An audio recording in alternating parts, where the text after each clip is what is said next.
Paglifsi. My name is Nasugraq and welcome to My Arctic Life.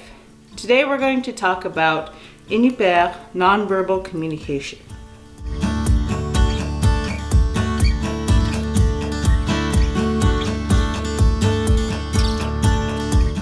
This is going to be kind of a short video because I wanted to do something kind of fun.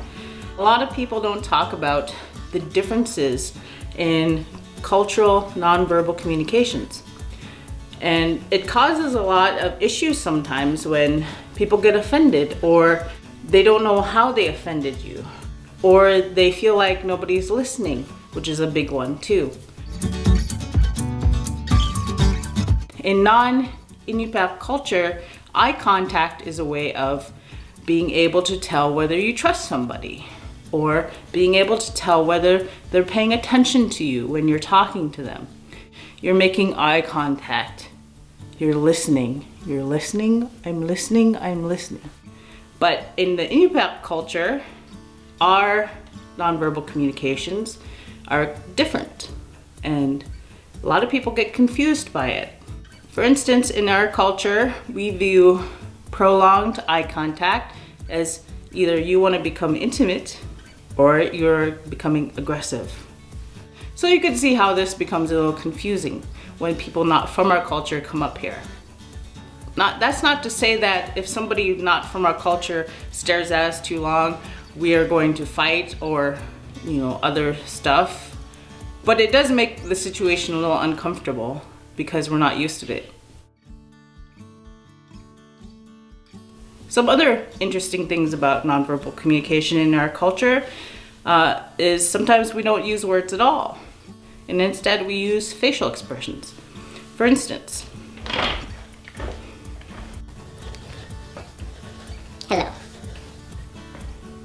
For instance, to signal that we're saying yes, a lot of times we'll go like this. We'll raise the eyebrows. E means yes in our language.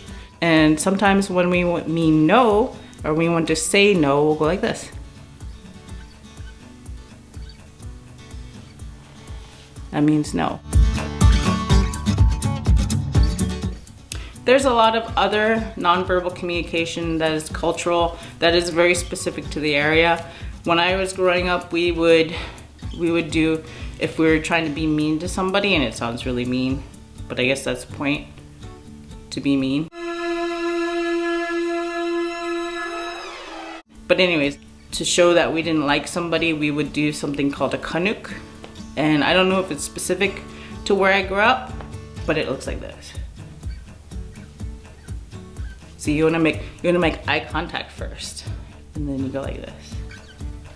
And you could get really dramatic and be like. Our personal space bubble tends to be a lot larger than in non-Inupiaq cultures, which means, we prefer if people stand a little bit farther away from us. We also tend to stand not straight on. We kind of angle away from each other because it feels less aggressive.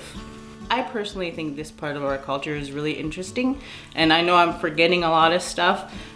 What are some nonverbal communication stuff that you think is cool?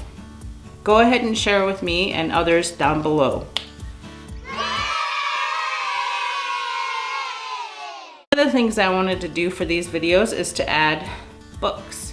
And these are books that I just find represent our culture very well, and would be awesome if you add them to your library, or just represent Native American culture really well. I encourage you to go ahead and buy them if you're able. And this week I want to go ahead and show you a book that I think is really good, and it's a book that I tend to buy and give away a lot, and so this is probably like my 15th copy. Two Old Women, an Alaskan Legend of Betrayal, Courage, and Survival by Velma Wallace. This book is based on an Athabascan Indian legend about two old women who are abandoned by their tribe during a brutal winter famine. Suitable for grades 6 and up, or just a quick adult read. Even though it's not my own culture, it feels very Alaskan. And it always makes me feel empowered every time I read it. I will link the Amazon link in the description below, along with all my social media stuff, if you want to go ahead and buy it. But if you could buy it from a local bookstore, that's even better. Extra points. If you want to support this channel, you can go ahead and subscribe to my Patreon. If you like this video, go ahead and hit that like button. And if you really liked it, share it with somebody. Thank you for being here. Canuck, and I'll see you in the next video.